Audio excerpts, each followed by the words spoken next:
Ouais, ça fait longtemps que j'ai pas été aussi troublé par un film, là.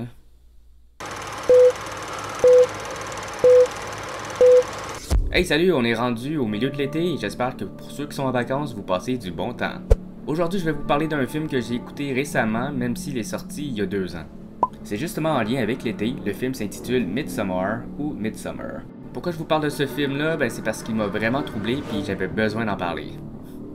Et oui, c'est un film d'horreur, mais c'est très différent de ce qu'on est habitué de voir, puis étonnamment, c'est un très beau film.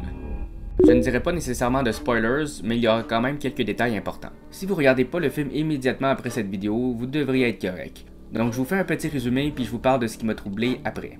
Pour commencer, c'est quoi ce film-là au juste? C'est l'histoire d'une jeune femme jouée par l'excellente Florence Pugh qui a perdu sa famille dans une tragédie et qui part en vacances en Suède avec son copain et ses amis le temps d'un festival traditionnel d'été. Jusque-là, rien d'anormal, mais on remarque vite que le personnage principal a beaucoup de misère à faire son deuil, et c'est normal quand même, surtout à cause de son copain Christian qui est très distant avec elle, ainsi que ses amis qui ne l'apprécient pas vraiment non plus.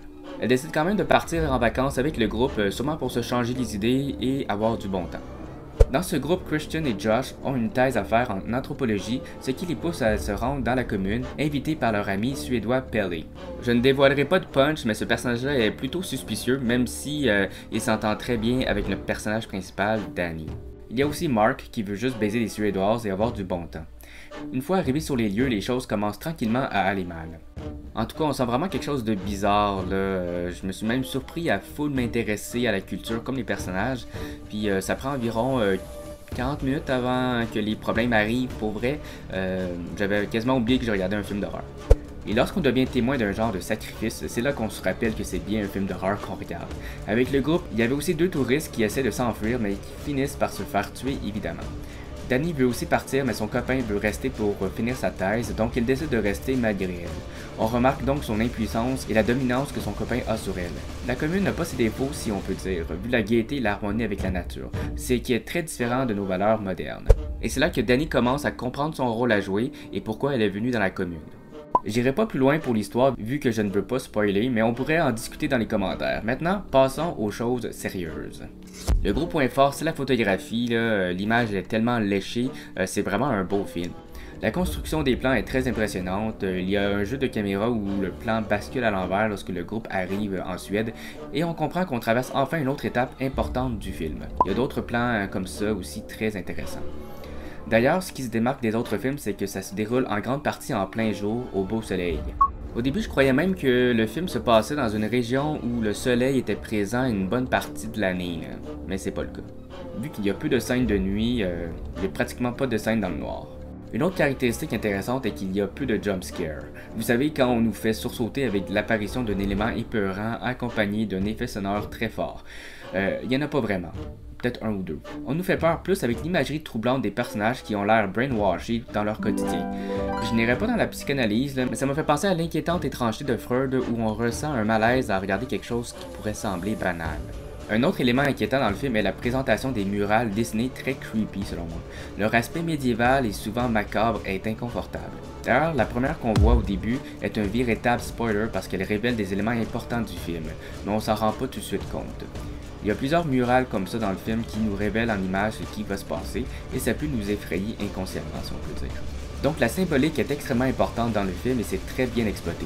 À quelques endroits, on voit des cadres qui reflètent une image importante, notamment une peinture d'un ours et même d'épouvantails qui auront une signification à la fin du film.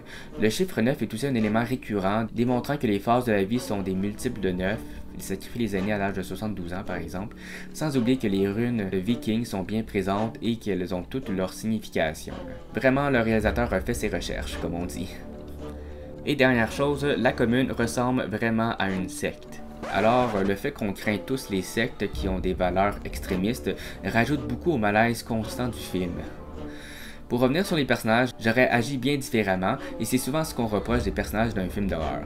Mais je trouve que ceux dans le film agissent comme ils devaient selon leur mentalité, on va dire. Je comprends quand même pourquoi beaucoup de gens n'ont pas apprécié le film. C'est un film long, un peu lent même, où la symbolique est très importante. Malgré quelques scènes bouleversantes, c'est pas aussi violent que d'autres films dans le genre, mais comme je disais plus tôt, c'est un film très troublant. La finale est tellement fucky pis weird, là, c'est vraiment pas pour tout le monde. Puis ça fait quelques jours que je l'ai vu le film, puis j'en suis encore marqué. Là. Puis d'un côté, je suis content qu'il n'est pas si populaire que ça, là. Il n'aura sans doute pas de suite insignifiante comme certaines franchises.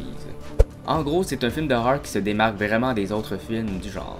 Surtout par son visuel qui est à l'inverse de ce qu'on connaît. Ça se passe surtout le jour, les personnages semblent heureux, il n'y a pas de saut de peur, là, des jumpscares, pour terroriser inutilement le spectateur. C'est un film qui mérite d'être vu selon moi, mais il se pourrait qu'il ne vous plaise pas si vous attendez un film plus conventionnel.